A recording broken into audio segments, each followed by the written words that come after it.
Hello, welcome to WDLive. This is a candid conversation, and today we are talking about what role men can and maybe should play in gender equality. So I'm joined today on the sofa, the very beautiful green Women Deliver sofa, by Kobe Smith. He's Youth Director of International Planned Parenthood Federation. He's also a Women Deliver Young Leader. Congratulations. Thank you. Yeah. Ryan Heilman, Senior Research Officer for Promundo. It's good to have you here as well. Yeah, it's Gentlemen, I like this, that you're here, Yeah. because people hear Women Deliver Conference, the biggest conference on women's and girls' rights and health and advocacy, etc. And then they're thinking, hey, we've got dudes there too. Yeah. Why? I think because gender equality has been the greatest unfinished business of the 21st century. I think so. And even the UN report that came out a few days ago that said that we will not achieve gender equality in 2030. And I think we will not reach that milestone because men and boys aren't a part of the conversation and they don't respect the rights. And we've seen that in courts, we've seen that in parliaments with restrictive laws and policies that come out that challenge the humanity and dignity of women. So I think it's a great time for young men and boys to become allies to the movement and to support women because we cannot achieve anything if all of us aren't on board and support each other. I really agree. I mean, so many of the issues that are central to what we're discussing here at Yeah. Women Deliver, things like intimate partner violence, things like curtailing sexual and reproductive health and rights of women, things like sexual violence, they vastly take the form of men's actions. And so if we're going to really achieve the end of those harmful behaviors that we want, it requires men to change. And so we're here to discuss how we can bring about that kind of change, what strategies work. Yeah. This is supposed to be a candid conversation, Mhm. so let's go there. If you've Yeah. been at Women Deliver for a couple of days, you will know that there are things that happen in the panel that you maybe weren't expecting to hear. Revelations come from the floor. And you're just It's thinking, real. oh Yeah. my goodness, this is real. People have come ready to talk. They're not Mm. playing here. Let me ask you, Kobe, what you said was really impressive. I think women around the world who are feminists would be like, go Kobe. What happened to you? Why do you talk like this? You obviously are a feminist. I am. I am. What happened? I'm a feminist because I think my advocacy has been influenced by my personal story. And I've been raised, thankfully, by two strong women. Unfortunately, one of them died, my mother, my biological mother. She died 3 years ago from a reproductive health cancer, ovarian Oh, cancer. sorry. And so I think she died because she didn't have access to sexual and reproductive health information and services. She didn't have the resources to do that. So I've immersed myself in advocacy and youth engagement because I feel a depth of service and responsibility to ensure that women like my mother who were vulnerable and didn't have the access do have it. And I'm very much grateful for my associations with the IPPF and other organizations who lead policy and advocacy and service provision for vulnerable communities. So I think my advocacy is personal.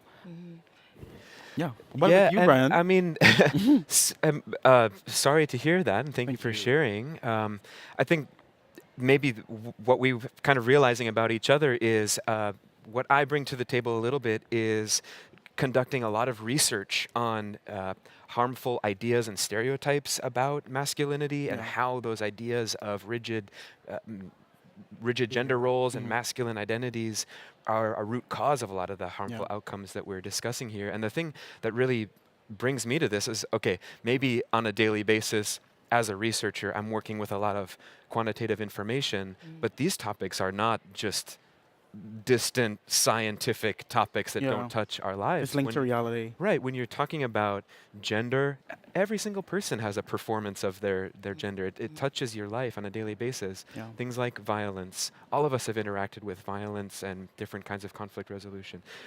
When you're talking about caregiving and parents' role in raising children, domestic work in the home, all of us interact with that and do that on a daily basis. So for me, it's just so motivational to be able to work on expanding knowledge and insight about issues that affect literally every person in the world. Yeah. But then the challenging thing is then how do we take, okay, big data sets that show how strongly linked rigid masculine norms are with things like violence and stress and mental health issues, and then bring that into the kinds of conversations that you're having Yeah. in youth groups, Yeah. in your work. So I think it's always good to connect the research with the reality, because especially where I come from, the Caribbean, I don't think that we've done sufficient enough with guiding policy with research. I think that's a culture we need to start to build. Do you want to give us an example of that? Like you would find a particular policy, like as relates to women's health, and then you would not find a lot of consultations on it. So like it's sort of like disaggregated, and also with issues with youth, a lot of times you might see a youth policy that might come out that talks about unemployment or poverty or whatever, but then you then hear probably the university did a research or a government agency. It doesn't happen. But I think sometimes we wait until the international agencies come in and say, well, okay, the UN is here, we're going to do research, and that's how we get it. So I think we need to start to build the culture of research to guide policy at a local level.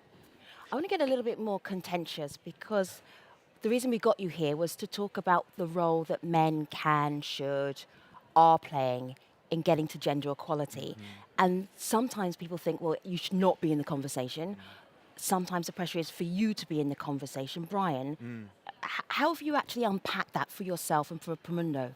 it's certainly a challenge, and as I was expressing before, when you have a population who are responsible for creating a greater proportion of harm in society, then I feel that it's incumbent upon them that they have the responsibility. They need to take accountability for the harms that they're causing. And so I think, as I was saying, men and boys need to be changing their behaviors if we're going to achieve these outcomes that the women deliver community would hope for.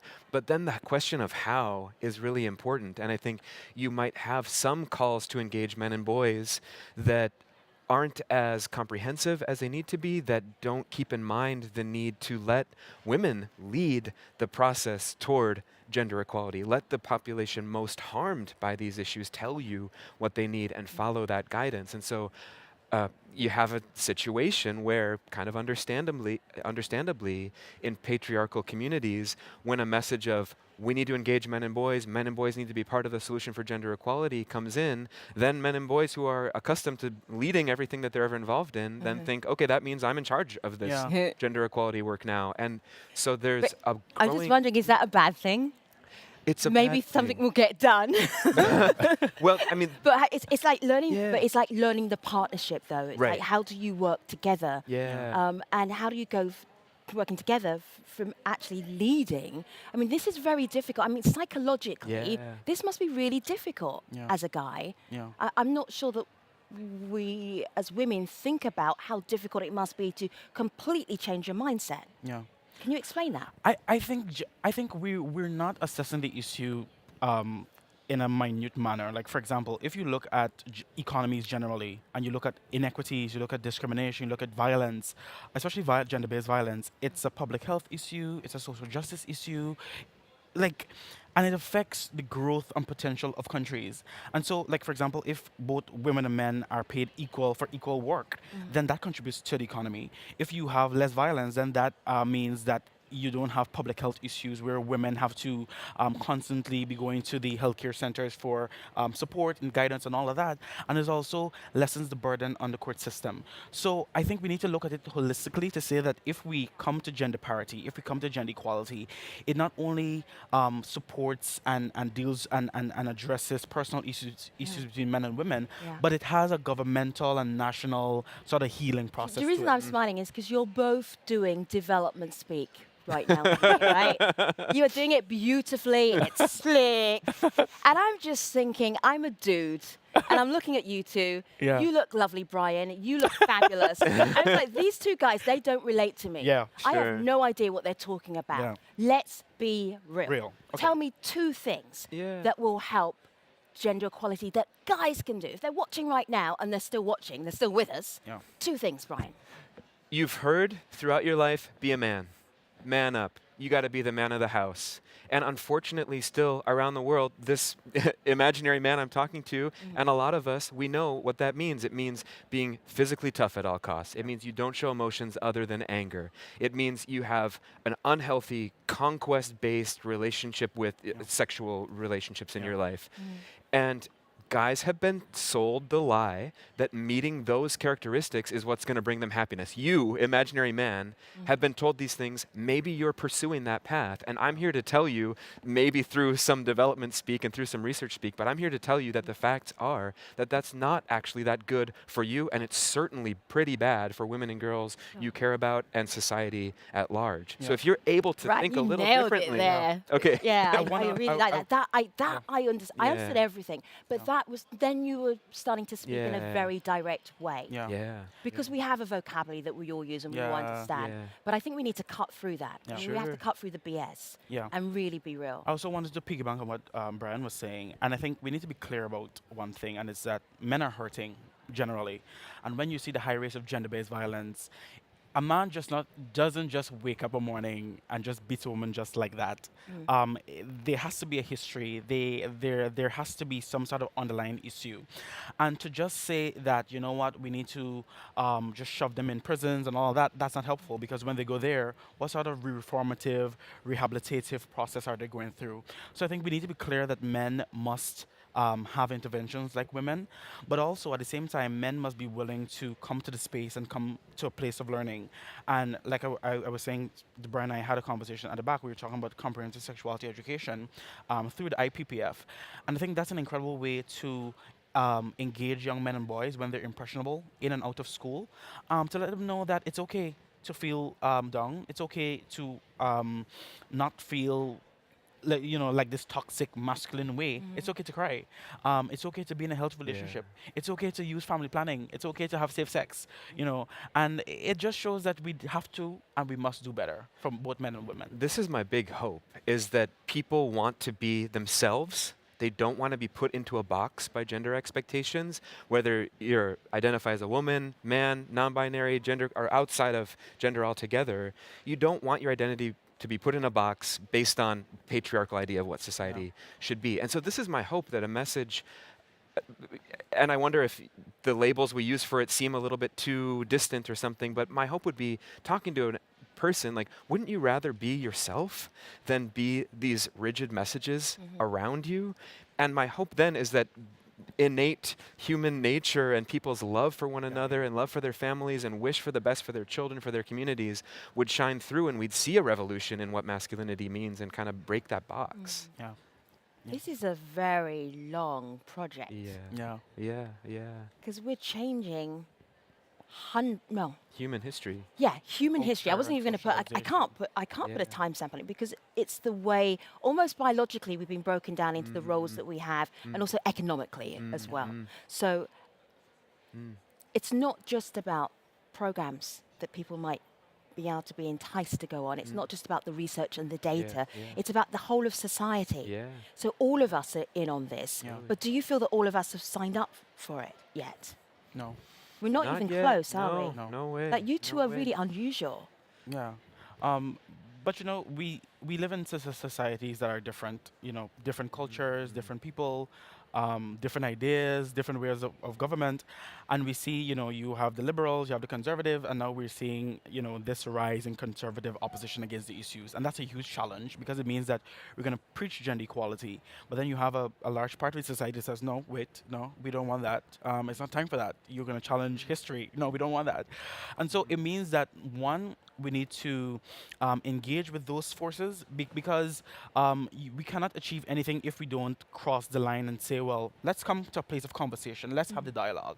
And I don't think we're at a place in our societies where we have candid conversations like we're having. I mean, we could agree to disagree, but at the same time, we need to come to a certain point where we can have the conversations to ensure that we have policies that benefit women and men. I mean, when you talk about conservative rhetoric Yeah. around these issues, a phrase that comes up a lot of times, at least in my country, in the US, is family values. And so I'm here to tell you that those messages about family values are actually getting the reality wrong based Yeah. on the data. So today I'm excited that Promundo and our partners are launching the 3rd edition of State of the World's Fathers. And we really consider this a landmark report on the state of sharing care work and domestic work inside the family, and what can really help families thrive truly.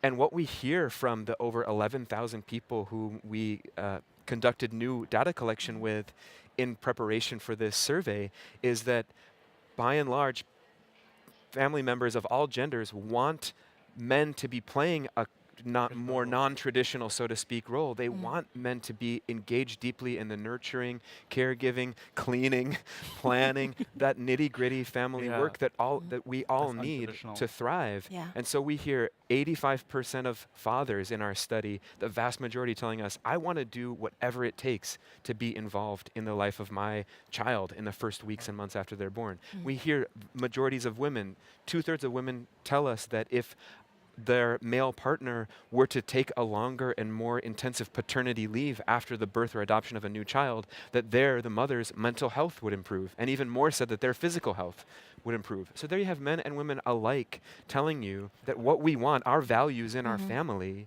are equality in care work and breaking this binary of gender roles. Yeah. Was it a surprise, the results that came out from your report?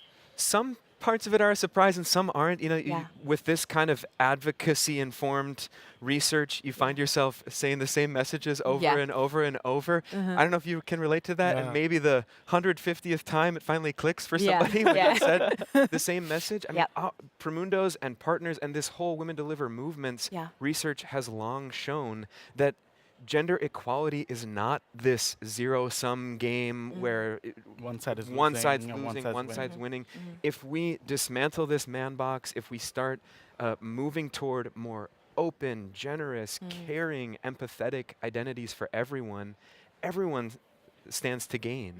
And so that's what our research in this study continues to show. Yeah. Kobe, Brian's slick. He just slipped Oh, that in. boy. Yeah. Newsflash, everybody. We have a new report out today. Where That's can State of the world's where can fathers. people, where can people find it? Where can they read it? The report is available as of this morning on Right. stateoftheworldsfathers.org. We're using the hashtag WorldsFathers, or at the Promundo website, the Men Care website. We're happy to be sponsored by Dove Men Plus Care in this work, Nice. and so many other partners. All right. Yeah. Good job. Incredible. Congratulations. What's your newsflash, Kobe? I really don't. I just wanted to say that it's the news flash would be, and what I love about the Women Deliver conference is that even though it's women, almost all the panels have men, almost all of them, except for those that talk about just solely, like forced marriages or something like that. But all of them have, men on the panel, and I love the inclusion for men because it shows that, as we were saying, you can't talk about sexual and reproductive health and rights if you don't talk about men. You can't talk about gender-based violence if you don't talk about the support. So I love the inclusion at the conference at every level. There's always a man on the panel bringing the men perspective, but also in a positive way, as Brian and I are trying to do now. Yeah.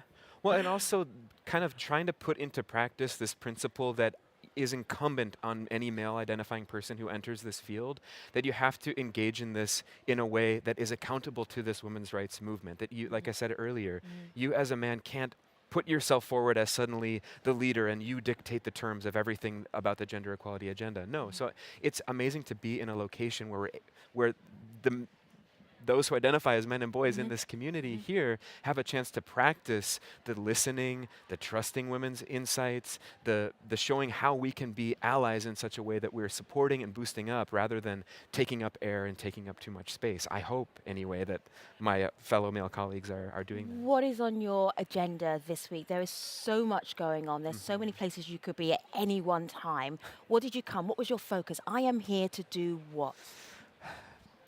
To be honest, today I have quite a lot of presentations to launch this big report. I have to admit, I've been spending a year. We don't have time for this. Spending but we a do, year. because it's all part of the amazing opportunity is to bring people from all around the world. So you're just doing presentation after presentation after presentation. Yeah. That's kind of my reality today Yeah, as we launch yeah. this new report. I'm so excited to hear how it lands on everybody's ears here and the conversations that come from that. I think I am consistently eager to learn the exact examples I was just talking about of how are those who identify as men entering this space doing so in a way that feels like part of a holistic movement, feels like it's taking up the right amount of space but not anymore. And as a researcher as well, trying to continue to evolve what we even mean by science. I said earlier that what draws me to this work is how I'm researching something that is of the heart. It's all of us relate to it and Yeah. live it on a daily basis. And I feel like our research needs to evolve in that direction, And guide. meaning not just the most rigorously scientific, but what can we Sure. hear from grassroots communities Sure. about their reality? Kobe. Okay, so I have a big thing this afternoon, 1:30. I'm a bit nervous about it. So we're having, this is plenary 9 in the main hall. Oh, that It's- is a big one. That's- There's a That's big one. giant stadium. Yeah. Lots of people can fit into that. Yeah, One. so Is it it's 4,000 called or something. I'm yeah, just making you feel 4, better. so it's called the power of storytelling. Oh, that is fantastic. Yeah. Cool. That's So fantastic. I Okay. want to highlight the power and importance of engaging men and boys in gender equality Right. and sexual and reproductive health and rights. And I'm bringing personal stories from Guyana. All right. and Bring us the personal story right now. Give us a preview. Great. So there's just one story that, so I was in this session talking about sex ed with a young man in a class, and this young man boldly interrupted to say, if a female misbehaves, then she has to get it. And I was like, oh my God, how do you respond? So I said, okay, so if you're at home and your mother misbehaves, what happens? He said, well, if she misbehaves, she has to get it too. And I was like, oops. It's because if he's 11 and he thinks like that, I shudder to think what a 41-year-old thinks. And so what was fascinating and interesting about the conversation and about that moment is that another colleague of his, she broke down in tears because she revealed that she was sexually and emotionally abused, and he went to hug her and embraced. And so the conversations that we had, even though it was short, I felt that there was a sense of change in him, and I felt hopeful that he would be allies and influence his other peers to also be allies. So that's just one of the stories Yeah. I want to share to the general audience. It's Thank you for the amazing. preview. Yeah. I mean, it's amazing to hear that you felt like you had some effect in that conversation. I mean, I've been in that moment too, where someone in a group training says, "Well, my dad told me this," and like that's kind of the end of the conversation Yeah. for him. But like, it takes courage of facilitators, male trainers in that Yeah. space. But it also speaks to how a lot of times we're talking about programs. We're talking about these curricula and boutique programs where, okay, if we just deliver 8 or 10 sessions in this place, then Yeah. lickety split will transform the gender norms. But I think one other message that I am getting from the conference and I always want to share is how these issues are structural, and so we need to be engaging not just in the classroom. The minute this young man steps out of the home, he's back in his community, seeing media advertising, going and talking to his parents, seeing something else modeled, Toxic hearing from his families, peers. And so that's another kind of thing that hopefully the research provides and the conference provides, is from the policy level to the social norms to families to couple negotiation to individual people across that whole structural model. We need changes and interventions in all those spaces. But also at a time when there's a lot of backsliding for the issues, I think the conference demonstrates and repudiates this narrative that that challenges our issues to say, listen, we're here to stay, and we're going to achieve gender equality. If it's not 2030, it's in the near future. So I think we need to move forward together as a movement and not separated, because I think within the movement there are sort of bits of pieces here and there. But we need to demonstrate to the people that are against our issues to say, well, you know what, we're here to stay and we want to move forward with this agenda. You know, so. You know what your story highlights for me is the need for a role model or role models. Who are or who is your role model? Who, mine? Yeah. It depends on where. I have You can have several. You can say, well, this one for this, this one for this, this one for this. But I think it's important for young men, for boys, to be able to look up to somebody who's modeling a different kind of behavior. I think. You can put me right. This is your segment. So my role model is not a male. My role most of my role models are females, and my main one is my aunt. Her name is Joy. So she practically was looking after me since I was like 5 months old. I might cry. And so when my mom died, she practically or realistically immersed herself and say, okay, I'm here and I love you. And to be quite honest, she did things for me that she didn't do for her own children. How are your cousins about that? They're supportive as well, but I'm saying, like, I'm not her biological son, but she shows me humanity, she shows me dignity, she teaches me respect for women, and because of her, I think that I'm a part of this sort of space, and I think her doings influences my advocacy. And so I'm really pretty much grateful for her, all she would have done for So me your as a male. auntie is your role model. Brian, Yeah. who's your I role model? mean, mine is going to be kind of similar. I'm in Yeah. a lucky position that I have strong relationships with my grandparents, and I have 3 of the 4 of them still living. And especially with my grandmothers, I have just a great friendships with both of them. And at the moment this year, we've been doing a week-by-week storytelling project with each other that they Yeah. kind of, I ask them an additional question about their childhood or their the life of raising children, and hear back from them, visions of the 40s, 50s, Yeah. 60s going through this, and hearing how they overcame challenges within the family and putting their children's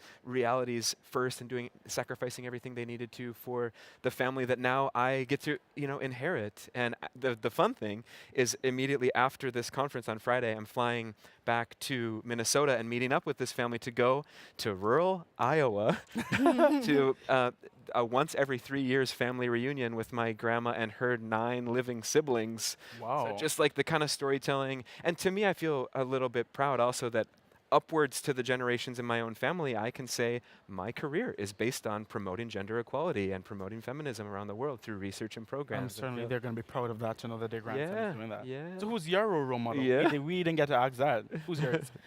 Do you know? That's a very good question. I love the way that you turn the tables on me. I admire people, but I never want to be like anybody else. Okay. And it was a deliberate thing. As a broadcaster, you can have styles that you copy other people for. And I just wanted to be me and to feel comfortable enough to be me. I have 2 sisters, so an all-female family. I went to a girls' school. I was a head girl. So I think being surrounded by women helped me to become the person that I am. And I also had a very powerful Nigerian mother and an extraordinary Nigerian dad who didn't think that all the traditional things that women had to do in Nigeria applied to any of their kids. So my family, my broader family, are not very impressed about how we were brought up, but it also gave us a lot of agency and power as women. And I think that, as we all found, it comes from the people who are very close to us. Yeah. It's not Oprah Winfrey. Yeah. It's not President Obama. These are all wonderful people, but I think it really comes from the people who are close to us. Good job for interviewing me. Yeah. Thank you very much. I It's want to candid ask you. conversation. Yeah, it's very candid Yeah. conversation. That was, you made me think, which is really nice. Yeah. Finish this sentence. What role should men play in getting to gender equality? Brian. Men have a responsibility to transform the most harmful ideas of what masculinity and manhood means, because whether we like it or not, we as men inherit a many generations legacy of unjust and unearned privilege, and a thriving future for our families and societies demands that we not carry that forward into any future generations. All right. And there are That's a many, many beautiful ways you can do sentence. that. That's Thanks. taking into a Yeah. paragraph, but yes, that's great. Sure. I wanted to just sum up our, Yeah, our great conversation Yeah.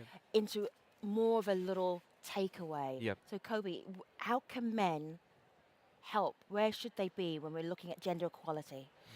I think first and foremost, men must unlearn the history of those gender norms that are restrictive and learn newer ways of engaging and supporting women as allies and supporters for them. And to also understand that when there is gender equality, everybody wins. Their mothers wins, their sisters wins, their aunts win, everybody wins. So I think that should be the takeaway. What advice do you give women?